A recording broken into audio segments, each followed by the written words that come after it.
안녕하세요. 보석감정사 국가기술 자격 대비의 보석학 일반 강의를 맡게 된 배채수입니다.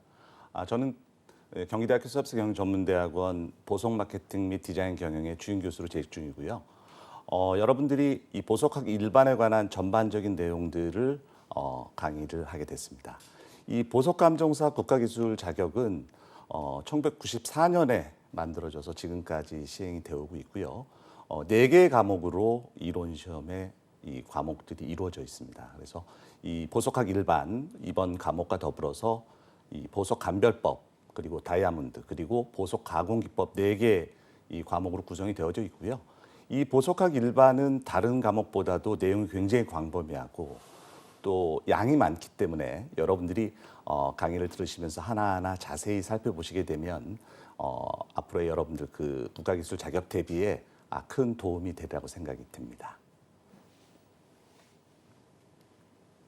자, 보석학 일반의 이 전체적인 그 학습 목차에 대해서 간단하게 설명을 드리겠습니다. 첫 강은 광물과 암석이라고 하는 그 강의로 이제 정했고요. 물론 이제 광물과 암석이 보석을 이루는 가장 기본적인 베이스이기 때문에 여러분들이 전체적으로 지구상에서 존재하는 광물의 종류, 암석의 종류, 또 보석의 종류들을 차근차근 배워가는 시간이고요. 이 강에서는 그런 보석들을 어떤 검사 방법을 통해서 보석의 진부 판별이나 처리에 대한 유무를 확인하는 그런 이 보석의 물리적 성질이나 광학적 성질에 대해서 공부를 하시게 될 거고 3강에서는 이 보석의 색, 여러분들이 다이아몬드를 제외해 놓고 나머지의 보석을 우리가 이제 유색 보석이라고 얘기를 하는데 이 유색 보석의 그 가장 중요한 포인트는 바로 색의 원인, 또 색의 결과, 색의 처리 이런 과정들을 여러분들이 3강에서 공부를 하시게 되고요. 4강에서는 이렇게 만들어진 또 산출되어 있는 보석의 다양한 형태에 대해서 여러분들이 이제 공부를 하시게 되고 5강에서는 그러한 보석들의 내포물들, 이 보석의 내포물 시간에서는 천연보석의 내포물과 합성보석, 기타 처리석 등의 모든 보석의 내포물의 종류를 다양하게 이제 여러분들이 공부를 하시게 되고요. 6강에서는 여러분들이 보석의 다양한 검사 방법들을 또 다시 한번 공부를 하게 됩니다. 그래서 우리가 이렇게 6강까지 끝나게 되면 전반적으로 보석을 검사할 수 있는 기본적인 공부들은 이제 거의 끝나게 되고요. 이 7강부터는 이 여러분들이 이제 앞으로 꼭 배워야 될 그 유색 보석의 종류들과 그 특징들을 배워보는 시간으로 7강부터 12강까지 6과정을 통해서 당연히 여러분들 뭐 예상 문제도 공부를 더 훨씬 많이 할 거고요. 또 여태까지 출제되었던 기출 문제에 대한 부분도 우리가 공부를 해서 보석학 일반에서 여러분들이 충분히 좋은 성적을 거둘 수 있도록 준비를 해드리겠습니다. 대신 이 보석학 일반의 과목은 아까 서두에 말씀드린 대로 과목의 볼륨이 굉장히 커서 여러분들이 차근차근 과목마다 공부를 좀 잘 해두시게 되면 좋은 결과를 얻을 수 있을 거라고 생각이 듭니다. 자, 1강의 광물과 암석의 학습 목차는 첫 번째 보석학과 보석감정, 그리고 보석의 조건과 분류, 그리고 보석의 형성 과정, 그리고 보석 광물의 형성과 산출, 또 주요 보석 산지 이렇게 6단계의 학습 목차로 이제 이루어져 있고요. 이 과정을 통해서 여러분들이 전체적인 그 보석의 조건을 학습하고 또 광물의 암석의 정의를 이해하고 또 주요 보석 산지를 학습하는 과정을 통해서 전반적인 광물과 암석과 보석의 기본 조건들을 공부하는 시간을 갖도록 하겠습니다. 자, 우리가 이제 이 보석학과 보석감정이라고 하는 것은 이 보석학이라고 하는 것은 사실 이 순수학문이기보다는 이 파생학문이라고 보는 게 맞고요. 그 이유가 이 보석을 이루고 있는 전체적인 베이스가 광물과 암석이기 때문에 여러분들이 지금 이제 화면에서 보이고 있습니다만 보석학을 이루는 요소가 광물학이나 암석학이나 지질학이나 또 거기에다가 광학적인 현상 또 화학적인 내용들 결정학에 관한 내용들 그래서 그러한 것들이 굉장히 많이 부합이 된 게 바로 이제 보석학이라고 이해를 해두시면 될 것 같고요. 이 감별의 세계는 사실 여러분들이 이제 보석 감별을 한다는 건 굉장히 많은 시간이 사실 필요하고요. 거기에다가 보석에 대한 기초 지식 또 보석학적인 지식들이 부합됐을 때 우리가 이 보석의 종류와 보석의 진부 판별을 할 수 있습니다. 그래서 이 어떠한 것들이 보석이 될까요?라고 하는 그런 이제 질문들을 굉장히 많이 하거든요. 통상적으로 우리가 이 지구상에 존재하는 이 광물의 종류는 약 3,000에서 3,500여 종 됩니다. 이런 3,500여 종 중에서 보석이 될 수 있는 친구들은 조건들이 필요하겠죠. 그래서 그런 조건들 중에서 가장 첫 번째가 일단 아름다워야 됩니다. 왜냐하면 여러분들이 보석을 착용할 때도 아름답지 않은 것을 보석으로 착용하지 않듯이 그런 미적인 아름다움을 갖고 있어야 되고요. 두 번째는 너무 많지 않아야 됩니다. 그러니까 그걸 우리가 이제 희소성이라고 하는 단어를 쓰는데 이 희소성은 여러분이 두 가지를 기억을 해두셔야 돼요. 너무 많아도 안 되고 너무 적어도 안 됩니다. 그래서 그 이유는 보석이 상업적으로 유통될 수 있는 양까지는 그래도 있어야 우리가 보석의 조건에 부합시킬 수 있다 이렇게 얘기를 하고요. 거기에다가 이제 우리가 오랫동안 착용했을 때 원래의 형태가 흐트러지지 않는 내구성이 또 있어야 되겠죠. 그래서 이 내구성은 강하면 강할수록 또 내구성이 좋으면 좋을수록 보석의 가치가 높아지는 데 결정적인 역할을 합니다. 여러분들이 이제 우리가 가장 쉽게 물어보는 질문 중에 지구상에서 어떤 보석이 제일 강한가요? 이렇게 이제 질문하는 경우들이 굉장히 많이 있거든요. 아마 10중 8구 어떤 보석이 강할까요? 라고 얘기하면 거의 대부분의 사람들은 다이아몬드라고 얘기를 할 겁니다. 근데 이 다이아몬드는 강한 보석은 아닙니다. 그러니까 이 단어의 표현들을 여러분들이 이제 우리 보석학 일반에서도 공부를 할 텐데 강하다라고 하는 건 우리가 인성이라고 하는 그런 성질이고요. 터프니스입니다. 그래서 충격이나 압력에 대한 저항도여서 이런 강함을 갖고 있는 돌은 대표적인 게 제이다이트, 비치, 네프라이트, 연옥 이런 이제 대표적인 보석이고요.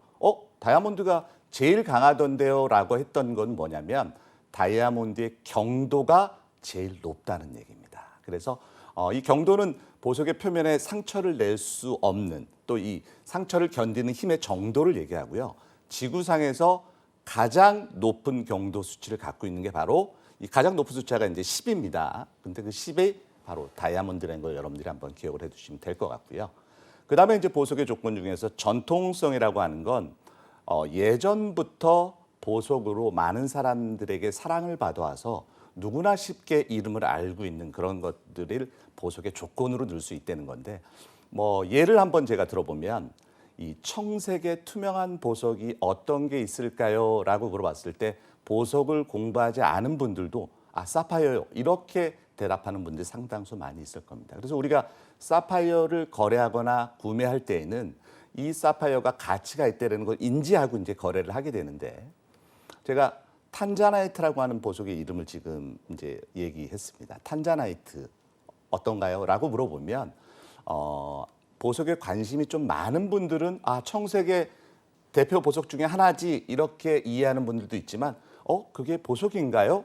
라고 이제 반문하시는 우리 분들도 있습니다. 이 탄자나이트는 1967년에 이제 발견된 보석이고요. 67년에 발견됐으니까 대략적으로 한 50년이 좀 넘었는데 보석에서 발견된 역사가 50년 정도 됐다라고 하는 건 정말 사람으로 치면 태어난 지 한 달도 안 되는 그런 신생아라고 얘기를 할 정도로 너무 많이 안 알려져 있는 상태입니다. 그래서 그렇게 오래전부터 알려져 있는 것들이 보석의 조건으로 부합될 수 있다. 그리고 이제 휴대성이나 유행성들이 보석의 조건에 포함되는데 여기서 꼭 기억을 해야 될 건 보석의 조건에 가장 중요한 것이 무엇입니까? 라고 얘기하면 아름다움, 내구성, 희소성 이렇게 세 가지만 꼭 기억을 해두시면 좋을 것 같고요. 그 다음에 이제 보석에서 종과 변종, 군이라고 하는 이제 내용들이 나오는데 이 종이라고 하는 표현은 이 보석의 화학 성분에 따라서 종류를 분류하는 것을 얘기합니다. 그래서 굉장히 좀 범위가 넓은 거고요.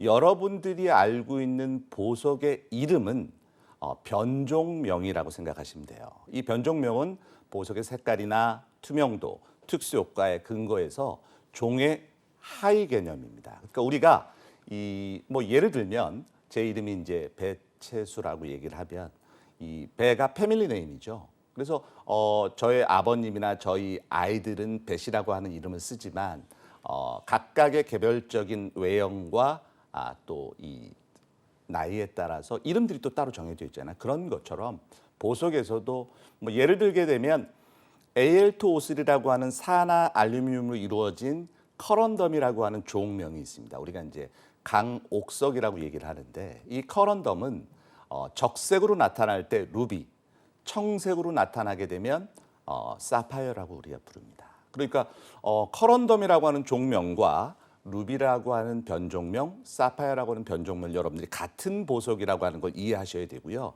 루비와 사파이어의 차이는 무엇입니까? 라고 이제 물어보게 되면 색상의 차이입니다.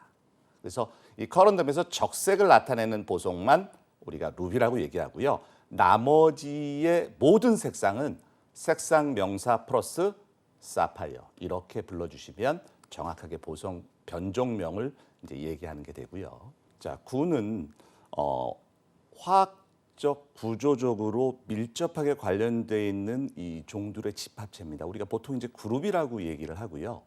이 대표적인 보석군에서는 간잇그룹, 간잇군, 그 다음에 장석군 이렇게 얘기를 할 수 있는데 그 안에 들어가 있는 이 보석의 종류들이 굉장히 많이 있습니다. 뭐 예를 들면 우리가 이제 앞으로 배워야 될 보석들이긴 합니다만 알만다이트가 아닌 파이로프가 아닌 로돌라이트가 아닌 스페셜타이트가 아닌 뭐 데만토이드가 아닌 차브라이트가 아닌 이런 식으로 굉장히 많은 보석의 변종들이 모여서 이제 그룹을 형성하고 있고요.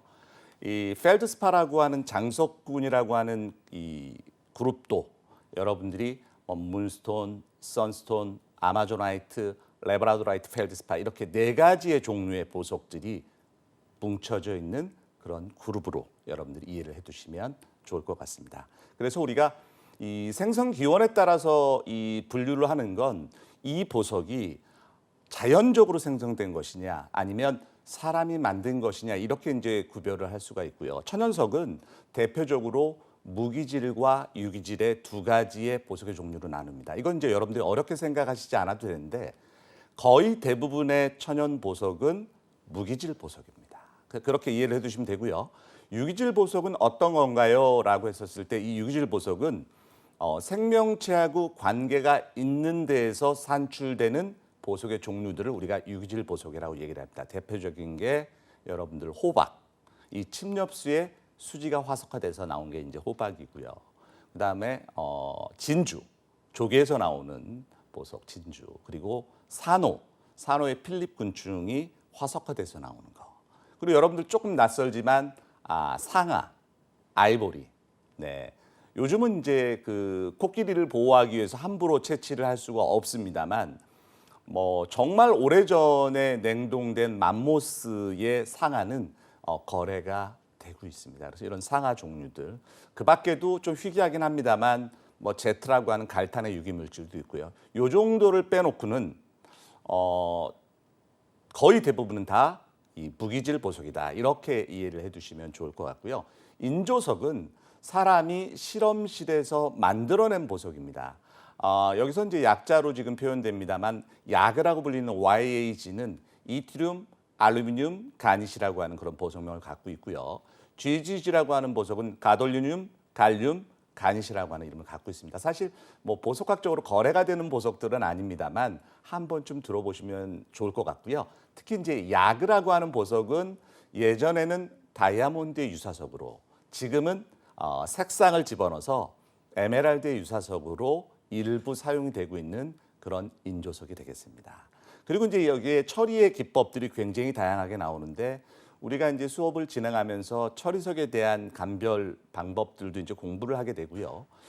보석에 열 처리를 한다든지 오일링 처리, 기름을 넣는다든지 아니면 충전을 한다든지 거기다가 확산시킨다든지 코팅한다든지 아니면 요즘처럼 방사선을 통해서 방사선 조사를 한다거나 고온 고압을 통해서 보석의 색상을 개선시키는 것들이 많이 이루어지는데 특히 다이아몬드에서의 이 고온 고압 처리 기술 때문에 정말 브라운 계열의 다이아몬드가 무색의 다이아몬드로 바뀌는 그런 아주 획기적인 일이 1997년에 최초로 발견이 됐습니다. 그래서 지금도 이제 유통이 되고 있고요. 당연히 처리하지 않은 천연 다이아몬드가 훨씬 더 높은 가치를 갖고 있는 건 맞습니다만 그만큼 사람의 과학기술의 발달로 인해서 보석의 색상도 이렇게 개선시키는 작업들이 이루어지고 있습니다. 그래서 옆에 보시게 되면 천연보석의 순수 천연석과 처리석이라고 하는 말이 나오죠. 이건 어떤 의미냐면 처리를 했지만 천연석으로 인정할 수 있는 범위에 들어가는 것들은 처리에서도 우리가 천연석의 이 범주에 집어넣습니다. 대표적인 이 방법 중에 하나만 제가 말씀을 드리면 열 처리를 한 것은 천연으로 인정을 하고 있습니다. 그 이유가 이 보석이 성장하면서 지표면 아래에서의 어떤 지열이나 그런 환경 변화를 사람이 채취하고 난 다음에 열 처리한 것과 예전에는 구별이 안 됐었습니다. 그래서 열 처리를 자연계 현상에 동일한 그런 결과로 이제 인정을 했었는데 지금은 이제 보석학적 감별 기법들이 계속 발전하면서 구별을 할 수가 있습니다. 구별을 할 수가 있는데 그래도 얘를 천연 범주에 집어넣는 가장 큰 이유는 한 번 바뀐 색상이 영원히 변하지 않습니다. 그래서 그 색상 자체가 향후에 유지될 수 있는 컬러이기 때문에 열 처리에 대한 부분은 우리가 이제 천연석으로 인정을 하고 있고요. 인공석에서는 이제 합성석이나 인조석이나 모조석 이렇게 이제 세 가지로 구별을 하는데 모조석은 아까 제가 얘기를 했었죠. 이 모조석은 사람이 실험실에서 그냥 뚝딱뚝딱 만든 거기 때문에 얘와 똑같은 천연 보석이 없습니다. 그런 걸 인조석이라고 얘기를 하고요. 합성석이라고 하는 건 천연 보석과 거의 비슷한 이 화학 성분을 이용해서 거의 동일한 그런 보석을 만들어내는 걸 합성석이라고 합니다. 그러니까 천연 다이아몬드를 만들기 위해서 탄소를 이용해서 우리가 이 똑같이 만들어내게 되면 그거는 합성 다이아몬드라고 부를 수 있는 거죠. 하지만 아까 얘기했던 그 인조석의 YAG, 야그라고 하는 보석은 천연의 야그라고 하는 물질이 없습니다. 그래서 합성석은 천연의 대응 물질이 있는 그런 천연의 대응 물질이 있는 그런 천연의 대응 물질을 거의 비슷한 화학 성분과 원자 구조를 통해서 거의 똑같이 만들어내는 것을 합성석이라고 한다. 이해하시면 될 것 같고요. 마지막으로 이제 모조석은 외양만 비슷한 보석들을 우리가 이미테이션 모조석이라고 얘기를 합니다. 다이아몬드의 모조석은 뭘까요? 라고 이제 질문을 하게 되면 이 탄소 성분을 이용해서 다이아몬드가 똑같은 성분으로 만들게 되면 그건 합성 다이아몬드라고 얘기하면 되는데 내가 유리로 다이아몬드와 똑같이 깎아서 다이아몬드처럼 비슷하게 만들었다라고 했을 때 그 물질은 바로 모조석이라고 얘기합니다. 왜? 색상과 외양만 좀 비슷할 뿐이지 화학적 성분이나 결정 구조가 거의 동일하지 않은 그러한 것들을 모조석이라고 우리가 부르고 있습니다. 그래서 이런 이제 보석들이 어떻게 형성되고 어떻게 산출되는지는 이제 굉장히 중요한데 이 지구의 가장 안쪽은 이제 우리가 핵이라고 하는 물질로 이루어져 있고요. 그 다음이 맨틀 그리고 지표면 바로 밑부분이 지각이라고 하는 이 세 개로 이루어져 있는데 사실 과학기술의 발달로 인해서 사실 우리가 직접 땅을 파서 지구의 뭐 맨틀까지 또 핵까지 들어간다 이건 있을 수 없는 일이고요. 이 지진파를 이용해서 지구 표면 안에 어떠한 물질로 이루어져 있는지 이제 검사를 한 겁니다. 그래서 여러분들이 그 핵과 맨틀과 지각으로 이루어져 있다라는 정도만 정확하게 기억을 해주시면 되는데 우리가 이제 어느 부분에서 보석들이 만들어지냐는 이제 굉장히 중요합니다. 대부분은 이제 지표면 아래에서 굉장히 높은 온도와 굉장히 높은 압력을 통해서 그 원소 원자들이 결합되면서 이제 보석이라고 하는 것들이 만들어지게 되고요. 사실 지구의 변화가 없었다 그러면 우리가 보석을 만날 기회는 거의 없었을 겁니다. 근데 지각 변동이라든지 화산 폭발이라든지 이러한 현상을 통해서 지표면 저 아래쪽에 있는 보석의 종류들이 땅 위로 분출되거나 지표면 가까이 올라오게 되고요. 그거를 이제 채굴하는 게 바로 이제 보석 광산이 되겠죠. 그래서 우리가 이제 지각은 이 지구의 지각은 대륙 지각과 해양 지각으로 나누게 되는데 이 전체 지구에서 해양 지각은 약 3분의 2 정도 그리고 이 대륙 지각이 3분의 1 정도로 이루어져 있습니다. 둘 다 이제 이 대륙 지기나 해양 지각 다 보석이 산출될 수 있는 그런 조건이고요. 때로는 지각 변동에 의해서 해양 지각이 대륙 지각으로, 대륙 지각이 해양 지각으로 변화된 상태들도 우리가 종종 확인을 할 수가 있습니다. 보석이 되기 전에 이제 우리가 광물이라고 하는, 아까도 이제 보석학의 기본 베이스에서 광물학이라고 하는 걸 이제 우리가 배웠는데, 이 광물이라고 하는 거의 정의는 여러분들이 이렇게 이해를 하시면 될 것 같아요. 지구상에서 존재하는 일정한 화학 조성과 원자 구조를 가지고 있는 무기질 고체 물질이다. 지구에서 만들어져야 되고요. 일정한 화학 성분과 원자 구조를 가지고 있어야 되고요. 거기에 무기질 고체 물질이다. 이게 광물의 정의가 됩니다. 그러면 여러분들이 아마 궁금한 게 가끔 운석이 이 지구에 떨어져서 굉장히 비싼 가격으로 거래가 되던데 운석은 광물인가요? 운석은 광물이 아닙니다. 성분 자체는 이제 철이나 규산염으로 이루어져 있습니다만 운석이 만들어진 게 어디서 만들어졌죠? 지구에서 만들어진 것이 아니기 때문에 광물의 조건에 부합되지 않는다. 이렇게 이해해 주시면 될 것 같고요. 암석은 그런 광물이 한 개 이상으로 만들어진 그런 고체 물질, 광물의 조합이다. 이렇게 얘기를 해주시면 되죠. 그러니까 암석이 더 훨씬 큰 범위라는 걸 이해해 두시면 될 것 같고요. 이런 이제 광물들이 어느 암석에서 나타나는지는 이제 굉장히 중요한데, 첫 번째가 이제 화성암입니다. 이 화성암은 이 심성암과 화산암으로 이제 나눠볼 수가 있겠고요. 지표면 아래에 있던 그 물질들이 천천히 냉각되면서 이제 나타나는 것도 우리가 심성암이라고 얘기를 하고요. 이 결정의 크기가 좀 큰 크기들이 이제 심성암입니다. 그거에 비해서 화산암은 이 구성 광물의 입자 크기가 좀 작은. 그래서 이런 화산암을 현무암이나 안산암이나 유문암이나 킴벌라이트 이렇게 또 나눕니다. 특히 이제 킴벌라이트 같은 경우는 다이아몬드가 산출되는 그런 지층들이거든요. 그래서 이 화산암에 이 다이아몬드가 산출될 수 있는 그 지역이 만들어져 있고, 아쉽게도 이제 우리나라에서는 다이아몬드가 산출되지 않는 나라입니다. 주로 이제 다이아몬드가 산출되는 나라는 뭐 아프리카라든지 또 중국, 러시아, 캐나다, 뭐 호주, 뭐 여태까지 발견된 나라 중에서 뭐 인도, 브라질, 뭐 이렇게 이제 많은 나라들이 됐습니다만, 안타깝게도 우리나라에서는 다이아몬드가 보석용으로 산출될 수 있는 조건의 지층 구조를 갖고 있지 않다. 그래서 화성암의 형성은 이 정도 내용들만 여러분들이 봐두시면 될 것 같고요. 퇴적함은 물이나 바람이나 또 이 빙하, 그리고 지각 변동, 풍화와 침식에 의해서 이 암석들이 쌓이는 것들을 이제 퇴적암이 형성된다라고 이제 얘기를 하고 있고요.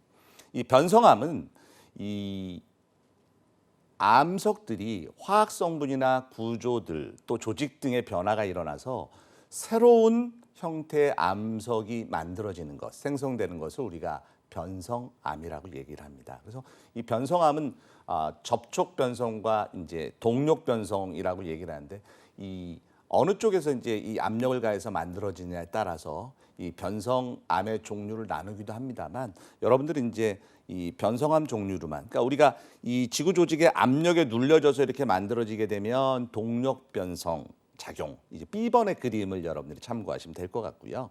이 접촉 변성은 화강암 간입에서 원래 있던 암석이 열에 의해서 변화되면서 이제 변화되는 것들을 우리가 이 접촉 변성 작용이라고 얘기를 하고 있습니다.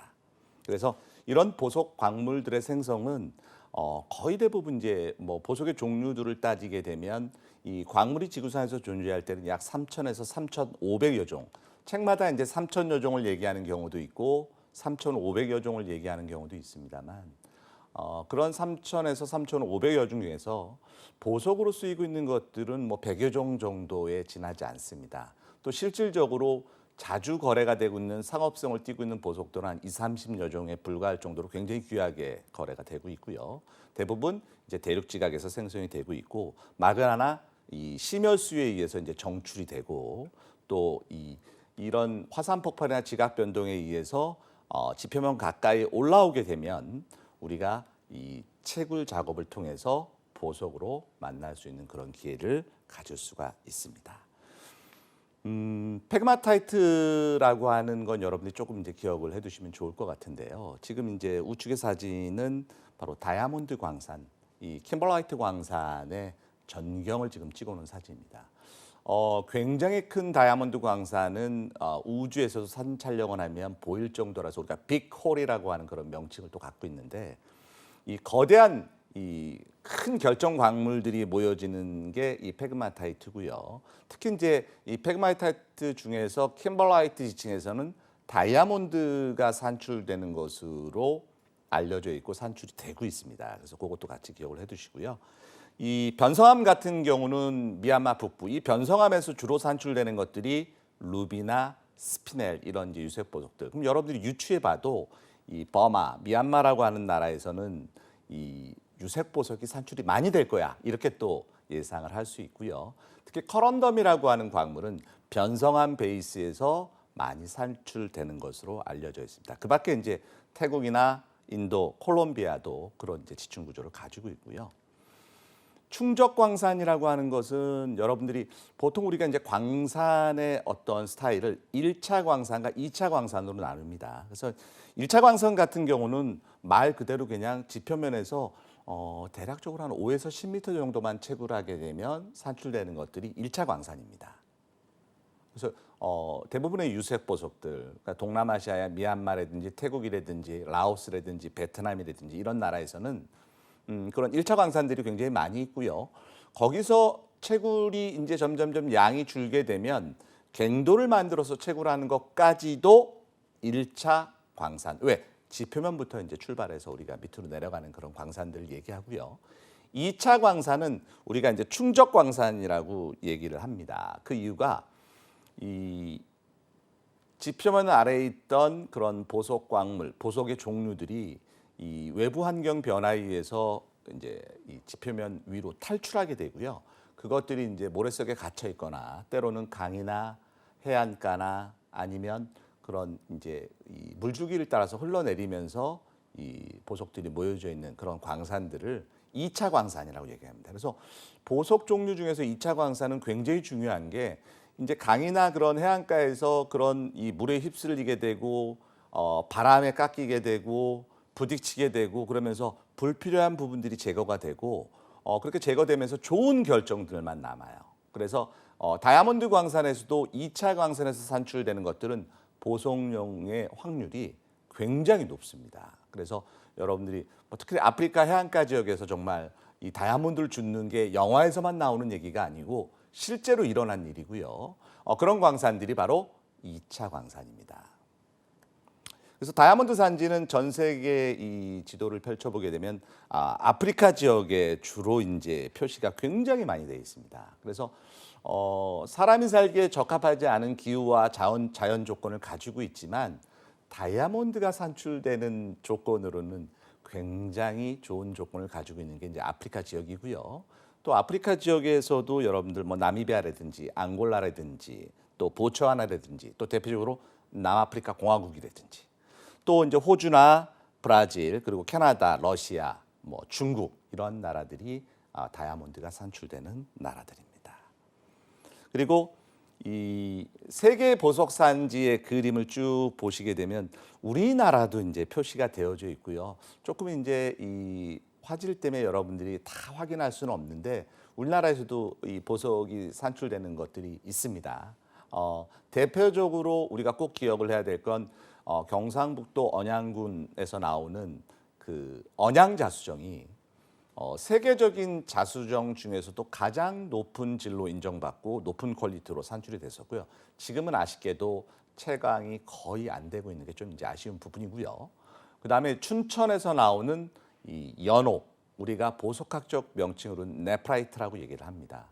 이 네프라이트는 비추와 더불어서 아까 제가 수업 전반에 이 인성, 터프니스라고 하는 걸 얘기했죠. 충격이나 압력에 대한 저항도, 그런 충격이나 압력에 대한 저항도가 굉장히 높은 보석이어서 우리가 보석으로 착용했을 때 굉장히 매력적인, 또 컬러도 이 그린 계열의 컬러들을 가지고 있어서 높은 가치를 인정받고 있는 대표적인 두 개의 보석이 우리나라에서 그래도 내세울 수 있는 그런 대표 보석이고요.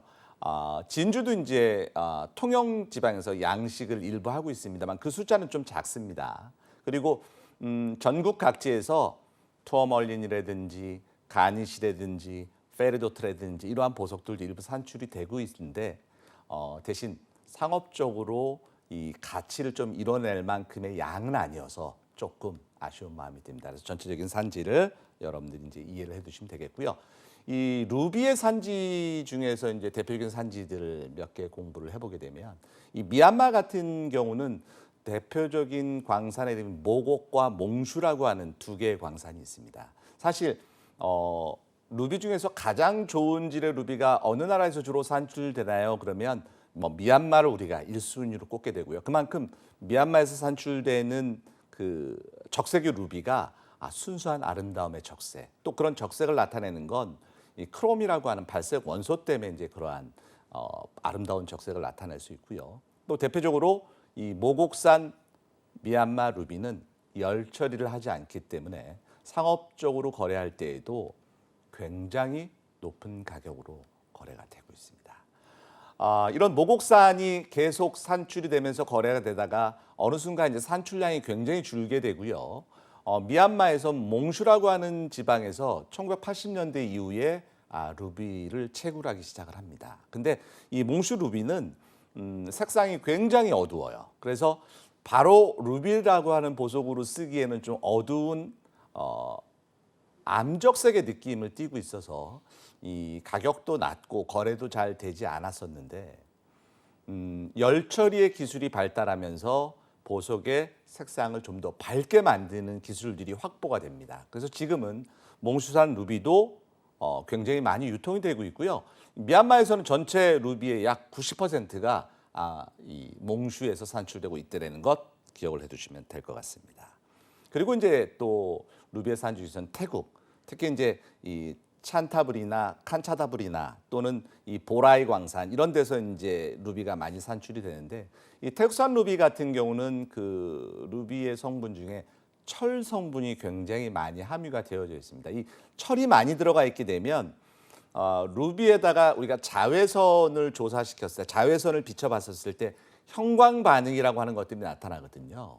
근데 그런 그 형광 반응이 좀 잘 나타나지 않고요. 색이 또 어둡게 보여지는 그런 효과들이 있습니다. 그래서 보석학적 가치로는 미얀마산보다는 낮지만 그래도 상당 부분 태국에서도 산출이 되고 있습니다. 특히 여기 이제 사진에서도 보게 되면 정중앙에 있는 게 미얀마산 루비입니다. 크롬 성분이 굉장히 많이 들어가 있어서 이 크롬이라고 하는 이 원소는 자외선에 노출되게 되면 저렇게 붉게 형광 반응을 나타내거든요. 그래서 형광 반응만 보고도 이게 미얀마산 루비구나. 형광 반응이 나타나지 않는 루비들은 태국산이거나 또 아니면 뭐 캄보디아산이거나 다른 산지일 확률이 있습니다. 물론 100%는 아닙니다. 우리가 자외선 형광 검사 방법은 보석의 보조적인 검사 감별 수단으로 쓰는 거지 이게 나왔다고 해서 형광 반응이 나왔다고 해서 미얀마산 이렇게 얘기할 수는 없습니다. 사진상으로만 그 내부 성분에 의해서 저렇게 색깔의 차이가 이루어지고 있구나 이해를 하시면 좋을 것 같고요. 스리랑카 같은 경우도 뭐 유색 보석의 우리가 4대 산지 중에 해당되는 그러니까 미얀마, 태국, 마다가스카르 그리고 스리랑카. 그래서 스리랑카를 일명 이제 보물섬이라고도 부르기도 하고요. 또 이 스리랑카를 보석과 홍차의 나라라고도 부르기도 합니다. 그 이유가 여러분들 이 스리랑카의 그 옛날 이름이 이제 셀론, 우리가 실론이라고 얘기를 하는데 셀론티 아시죠? 실론티. 들어봤는데 홍차. 네, 맞습니다. 그 차와 또 이 스리랑카라고 하는 나라에서는 보석이 정말 다양하게 많이 산출이 됩니다. 루비도 마찬가지고요. 그래서 대신 조금 이 스리랑카산은 좀 엷은 색조의 루비들이 지금 화면에서 보이고 있습니다만 약간 핑크 톤도 있으면서 조금 이 깊은 색상이 아니고 엷은 색조로 나타내는 걸 우리가 사진으로도 이제 확인이 가능하고요. 베트남산 루비는 국내에 유통된 건 1990년대 중반부터 이 베트남산 루비가 이제 본격적으로 유통이 되기 시작을 했습니다. 외양은 이제 미얀마산 루비와 비슷합니다만 이 색감 자체가 미얀마산에 비해서는 약간 어두운 게 특징 중에 하나고요. 또 이 베트남산 루비는 이 보석 내부의 내포물이 굉장히 좀 이 특이한 내포물을 가지고 있습니다. 우리가 이제 보석의 내포물 공부를 할 때 또 제가 다시 한번 말씀을 드리겠습니다만, 이 철조망처럼 생긴 뾰족뾰족하게 이 가시가 달려 있는 침상 내포물이 이 베트남산 루비의 또 아주 결정적인 특징 중에 하나가 됩니다. 물론 천연이고요. 그래서 이런 베트남산 루비도 상당히 많이 있고요. 그다음에 이제 아프리카 지역에서는 바로 케냐나 탄자니아에서 이 루비가 산출이 많이 됩니다. 특히 이제 이 탄자니아 같은 경우는 양이 이제 굉장히 많이 있고요. 케냐 같은 경우는 크롬 함유량이 높기 때문에 색깔이 좋은 것들이 왕왕 발생을 합니다. 그러니까 많이 발견이 되죠. 그래서 미얀마산이기 때문에 다 좋은 루비가 되지는 않는 겁니다. 이 산지마다도 당연히 좋은 질과 좋지 않은 질이 있는 것처럼 아프리카산도 전체적으로는 미얀마산에 비해서 상질은 아니지만 때에 따라서 굉장히 크고 높은 좋은 질의 루비가 산출되는 경우들이 있습니다. 그럴 때는 이제 정말 그러니까 우리가 이제 그 루비라고 하는 보석은 대략적으로 한 5캐럿 이상이 자연적으로 산출되기 정말 어렵습니다. 그래서 만약에 5캐럿 이상의 천연 루비를 여러분들이 봤다 그러면 아주 행운이라고 봐도 과언이 아닐 정도로 자연적으로 큰 크기의 결정이 잘 안 만들어지는 게 이 루비라고 하는 보석의 또 특징이고요. 거기에 비해서 이제 사파이어 같은 경우는 루비보다는 좀 큰 크기의 원석으로 만들어지는데 가장 대표적인 스리랑카는 아까 루비의 산지로도 나왔었고 사파이어에서도 아주 대표적인 산지로 나오는데 사실 이 사파이어에서 가장 좋은 질의 사파이어가 나오는 나라가 어디인가요? 라고 하면 현재 시점에서는 우리가 스리랑카를 꼽고 있습니다. 그래서 보통 세일론산 사파이어, 스리랑카산 사파이어 이렇게 이제 붙이고 있고요. 가장 중요한 이제 보석 산지입니다. 대신 이 스리랑카에서는 지금 우리 화면에서 보이는 이 유백색의 게우다라고 하는 원석이 굉장히 많이 나옵니다. 저런 색깔로 나오게 되면 여러분들이 평소에 알고 있는 사파이어 컬러하고는 좀 차이가 나죠. 그래서 이런 게우다 사파이어를 사람들이 처리를 해서 더 좋은 컬러로 변화시켜서 이 판매를 하는 경우들이 90년대 이후부터 굉장히 많이 이루어졌습니다. 물론 그건 천연석이 아닙니다. 그래서 이런 게우다 사파이어 이외에 순수하게 청색으로 나오는 건 굉장히 좋은 질의 사파이어가 산출된다. 스리랑카에서 여러분들이 기억을 해두시면 될 것 같고요. 이 캐시미르산 사파이어 같은 경우는 히말라야 북부, 인도와 인접되어 있는 지역에서 산출되는 사파이어입니다. 현존하는 사파이어 중에서 가장 매력적인 컬러다라고 보석의 전문가들이 보통 얘기를 하고 있고요. 현재는 거의 채광이 되고 있지 않습니다. 그래서 제가 이 스리랑카산 사파이어가 현재 제일 이 좋은 산지 중에 하나다라고 얘기했던 건 바로 그러한 이유고요. 이 캐시미르산 사파이어 같은 경우는 이 청색이 약간 벨벳과 같은 그런 부드러운 느낌을 줍니다. 그래서 파란색이지만 굉장히 온화한 느낌이 줄어서 이 사파이어 중에서는 최고 등급이라고 얘기를 하고요. 또 열처리를 하지 않기 때문에 그것 순수의 가치를 인정받는 것으로 알려진 지역이 바로 캐시미르산 사파이어입니다. 그리고 이제 이 스리랑카의 이 모곡도 이 짙은 색깔로 나타나긴 합니다만 산출량 그렇게 많이 안 나타나는 것으로 이제 확인이 되고 있고요. 지금 이제 화면에서 보이는 게 바로 1989년에 크리스트 옥션에서 이 경매에 나왔던 이 65.8캐럿입니다. 그러니까 루비라고 하는 보석은 5캐럿 이상이 산출되기가 어렵습니다만 사파이어는 루비에 비하면 훨씬 큰 크기, 훨씬 좋은 질들로 산출되는 경우가 왕왕 있습니다. 그래서 이러한 크기들도 우리가 심심치 않게 보실 수가 있고요. 그 밖의 산지에서는 이제 마다가스카르라든지 캄보디아들이 산지에 있는데 이 마다가스카르 같은 경우는 유색 보석의 4대 산지이긴 합니다만 특히 이제 일리카카산 같은 경우는 캐럿 크기가 안 되는 1캐럿이 안 되는 작은 크기들인데 질이 굉장히 좋습니다. 그런 특징을 이제 이 마다가스카르에서는 갖고 있고요. 캄보디아 같은 경우는 이 파일린이라고 얘기하는 마찬가지로 작은 사이즈의 사파이어들이 산출이 됩니다. 보통 1캐럿 미만들이 많이 있고요. 대신 품질이 좀 좋은 편에 속하는데 마찬가지로 색이 좀 짙고요. 대신 단점 중에 하나는 채도가 좀 떨어지는, 그러니까 색의 강도가 좀 약한 게 이 캄보디아산의 특징이라고 얘기를 할 수 있겠습니다. 그 밖에 이제 산지 중에서 뭐 태국이나 호주, 특히 이제 태국은 이 칸차나브리 같은 경우는 이 사파이어의 아주 중요한 산지가 되고요. 또 찬타브리라고 하는 지역에서는 유색 보석이 주로 거래가 되고 있는 우리를 치면 뭐 야시장 같은 그런 느낌들입니다. 길에서도 이제 보석 거래가 이루어지고요. 상점에서도 거래가 이루어지는 되게 시골의 한적한 마을인데 보석의 거래량이 상당히 많은 그런 대표적인 지역이 되고요. 호주 같은 경우는 뉴사우스 웨일즈라든지 아니면 퀸슬랜드주 이런 데에서 이제 보석들이 주로 많이 산출이 됩니다. 특히 퀸슬랜드주 같은 경우는 오팔이라고 하는 보석도 이 호주 오팔 그럼 여러분들이 아마 한 번쯤은 들어봤던 기억이 있을 거예요. 그래서 이 바로 이 태국산 이 사파이어들은 주로 이제 이 세계적으로 열 처리에 가장 큰 노하우를 갖고 있는 나라가 태국이기 때문에 자체적으로 열 처리를 해서 이 보석의 색상을 개선시키고 그런 개선시킨 사파이어들을 이제 시중에 거래를 하고 있습니다. 그리고 이제 에메랄드 산지 같은 경우는 대표적으로 이제 우리가 남미를 꼽고 있고요. 또 에메랄드의 가장 대표적인 산지가 어디냐라고 하면 여러분들 이제 콜롬비아를 꼭 기억해 두시면 됩니다. 그래서 에메랄드 등식의 콜롬비아. 또 우리가 그 보석 감별서라고 하는 이 유색 보석의 종류와 진부 판별하는 그런 증명서에서 대부분의 보석은 보석의 산지를 기록해 주지 않습니다. 굉장히 높은 가격을 지불할 때에만 이 소비자의 오더에 의해서 이제 산지를 기록해 줄 수 있는데 국내에서는 유일하게 산지를 표기해 주는 대표적인 보석이 바로 콜롬비아산 에메랄드입니다. 그래서 여러분들 천연 콜롬비아산 에메랄드 이렇게 보석 명칭을 감별서상에 쓸 수가 있고요. 이렇게 쓰게 되면 이 에메랄드의 가치가 굉장히 높다라고 하는 반증의 표현이 돼서 높은 가격에 거래가 되는 경우도 상당히 많이 있습니다. 그래서 이 콜롬비아는 대표적으로 무조와 치보르 강산 두 가지로 이제 나누고 있는데 무조 같은 경우는 약간 옐로우 색감을 띤 그린 계열의 에메랄드가 이제 무조 광산에 주로 산출이 되고요.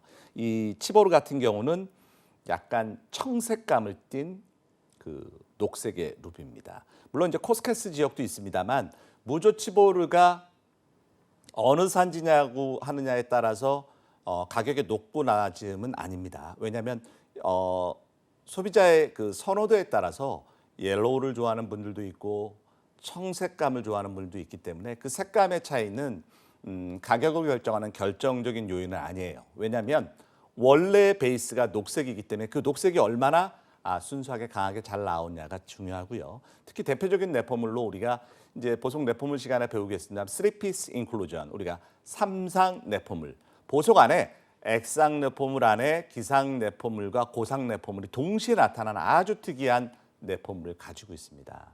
우리가 검사를 하다가 이 삼상 뇌포물이 관찰되게 되면 콜롬비아산 에메랄드라고 결정할 수 있는 아주 중요한 증거가 됩니다.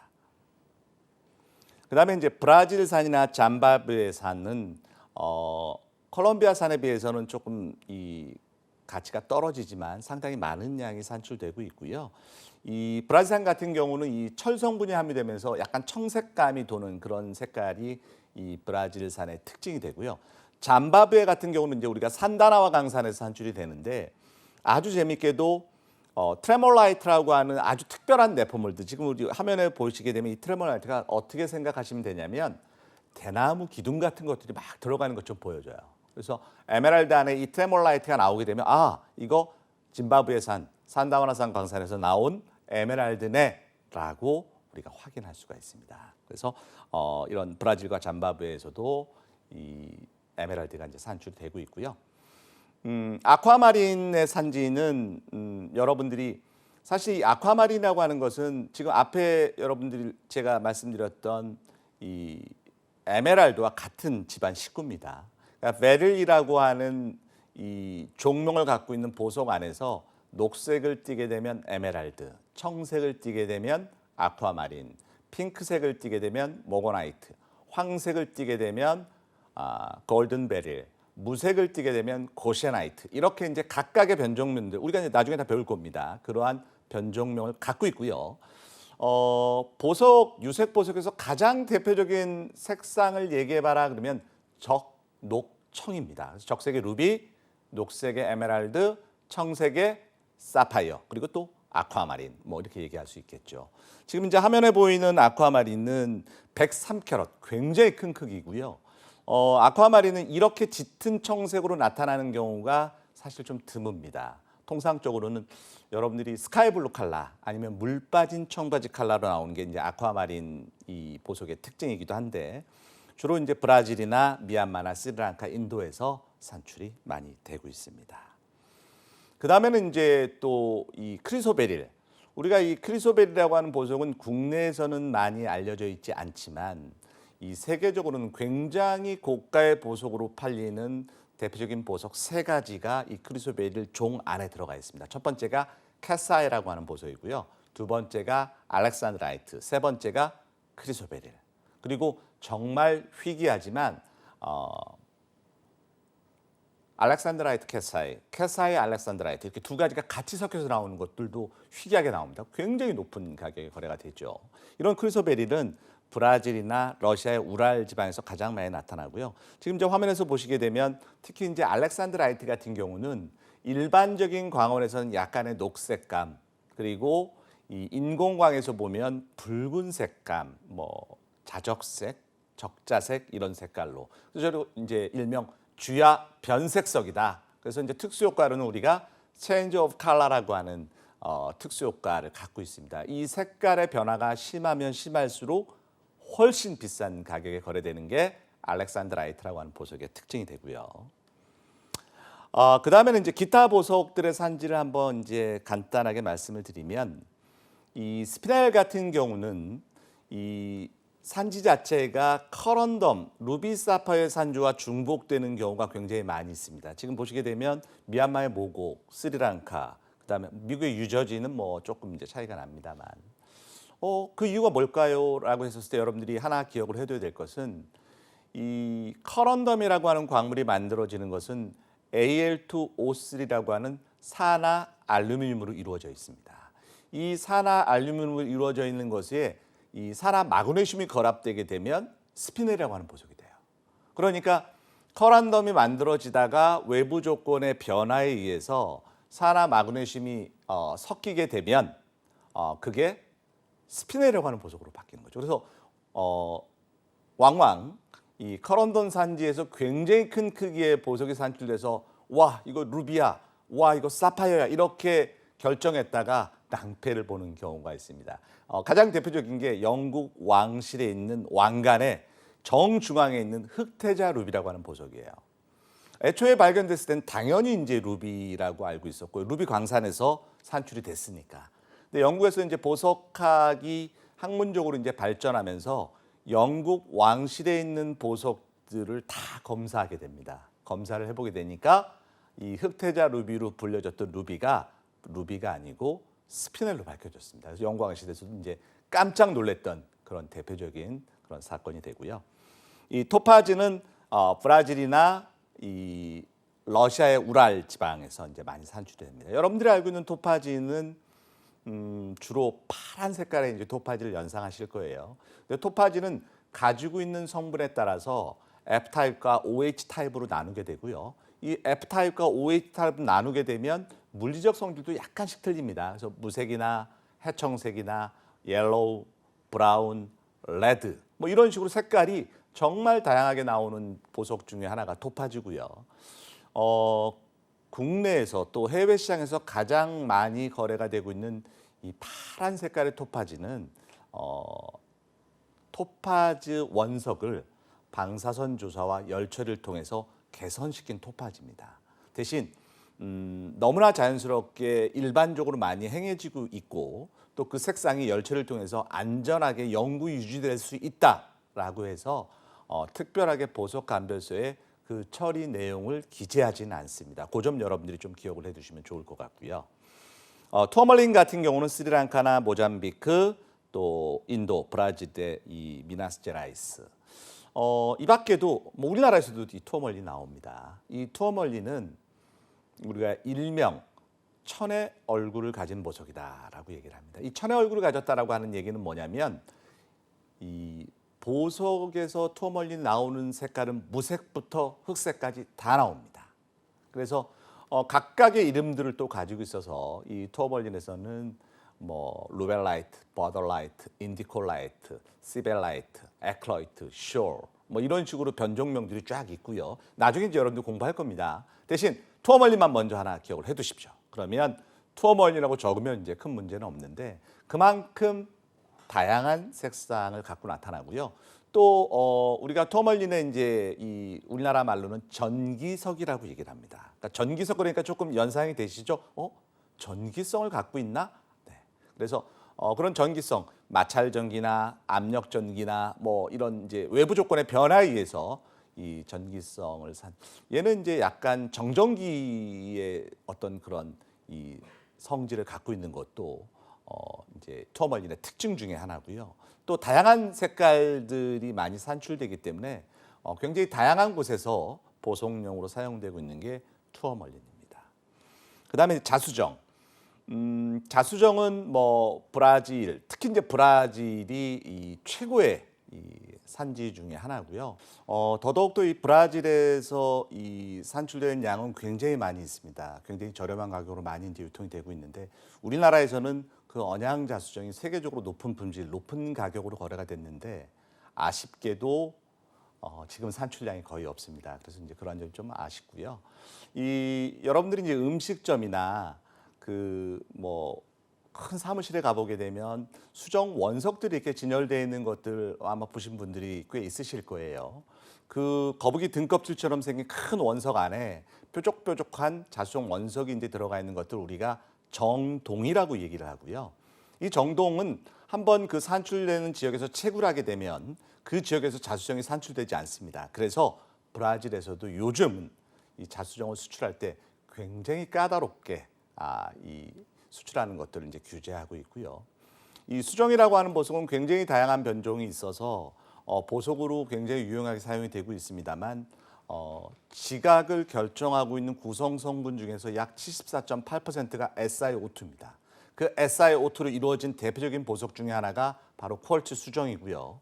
이 수정이 너무 종류가 많기 때문에 아까 우리가 보석의 조건에서 희소성이라고 하는 게 좀 위배가 됐죠. 그래서 이제 가격이 좀 저렴한 그런 이제 아쉬움을 갖고 있는 대표 보석이고요. 무색에 투명한 락 크리스탈 뭐 이런 대표적인 보석들은 시중에서 오명으로 이거 크리스탈입니다라고 하는 보석은 인조 유리를 수정처럼 보이게 하기 위해서 오명으로 쓰이고 있다는 것도 같이 여러분들이 기억을 해주시면 되겠고요. 이런 자색을 나타내는 자수정 에머시스트, 황색을 나타내는 시트린, 황수정, 또 보석 내부에 침상 내포물이 들어가서 아주 매력적인 이 금발의 머리카락이 휘날리는 것처럼 보여지는 보석을 루틸레이티드 쿼르츠, 침수정. 이 밖에도 종류가 굉장히 많이 있습니다. 나중에 이제 또 수정 공부를 할 때 자세하게 다시 한번 설명을 하도록 하고요. 오팔 같은 경우는 뉴 사우스 웨일스라든지 퀸스랜드 주에서 이제 주로 많이 산출이 되는데 이 사막 지역에서 주로 산출이 많이 되고요. 오팔도 주 성분이 SiO2, 규산염 광물입니다. 거기에 플러스 H2O, 물이 이제 오팔이라고 하는 보석에 함유가 되어져 있고요. 그래서 이 사막 지역에서 오팔을 채굴하게 되면 채굴하는 순간부터 수분이 증발하기 시작합니다. 그래서 오팔이라고 하는 보석은 관리가 굉장히 중요하고 수분이 증발되는 건 막아주게 되면 오랜 시간 동안 오팔의 아름다움을 느끼면서 아주 귀한 가치를 갖고 여러분들이 착용할 수 있는 대표 보석 중에 하나가 바로 오팔이라고 하는 보석이고요. 이 밖에도 이제 멕시코에서 나온 오팔, 파이어 오팔, 멕시코 오팔 뭐 이렇게 얘기하고 기타 이제 미국에서도 오팔이 일부 산출이 되고 있습니다. 그다음에 이제 비치 같은 경우는 미얀마의 이 타오마오 지역은 중국과 인접된 지역인데 세계적으로 비치에서 가장 좋은 질의 산지가 어딥니까? 라고 하면 바로 미얀마산입니다. 그래서 미얀마 루비도 그랬는데 그래서 정말 미얀마라고 하는 나라는 보석으로서는 축복받는 나라다. 뭐 이렇게 이해를 하셔도 될 것 같고요. 연옥은 제가 아까 얘기했던 이 한국의 춘천 아직도 채굴을 하고 있습니다. 양이 좀 많이 줄긴 했습니다만 이 춘천의 연옥은 세계적으로 품질을 인정받고 굉장히 많은 양이 지금 외국으로 수출이 되고 있습니다. 서펜틴 같은 경우는 한국에서 일명 궁중옥, 왕실에서 옥의 대용으로 많이 사용했던 그런 대표 보석이고요. 이 부여 지방에서 주로 산출이 되고 중국이나 북한에서도 산출이 되고 있습니다. 이렇게 이제 기타 보석의 산지들을 공부를 했고요. 오늘 1강의 내용들을 간략하게 정리를 해보면 이 천연 보석과 이 유기질 보석의 정의, 유기질 보석은 제가 생명체와 관계가 있는 보석이라고 이제 말씀을 드렸고요. 종과 변종과 군, 여러분들 기억나시죠? 가장 큰 그룹의 군, 그 다음에 종, 그리고 변종이다. 이렇게 이해를 해두시면 될 것 같고요. 또 이렇게 산출되는 지구의 구조가 어떻게 생겼느냐라고 하는 게 가장 안쪽이 핵, 그리고 멘틀, 그리고 지각, 그 다음에 지표면 이러한 구조들을 갖고 있고요. 우리가 그 광산과 광산은 광산이라고 하는 건 이 광물 자원을 개발하는 그 실행이 되는 장소를 얘기하고요. 이 광산은 이 채굴이 되는 지역을 얘기를 합니다. 뭐 이 의미 정도만 좀 기억을 해두시고 사실 우리한테 중요한 건 이제 채광입니다. 왜냐하면 이 광물을 채취하는 작업 전체를 채광이라고 얘기를 합니다. 그래서 그러한 채광 작업까지가 이 보석이 산출되는 광물이 산출되는 그런 과정이고요. 그래서 우리가 이제 1강에서는 이러한 여러 가지 정의들을 공부를 했고요. 여러분들이 한번 다시 한번 정리를 해두시면 좋을 것 같고요. 2강에서는 보석의 결정궤에 대해서 공부하는 시간을 갖도록 하겠습니다. 1강 강의 마치도록 하겠습니다.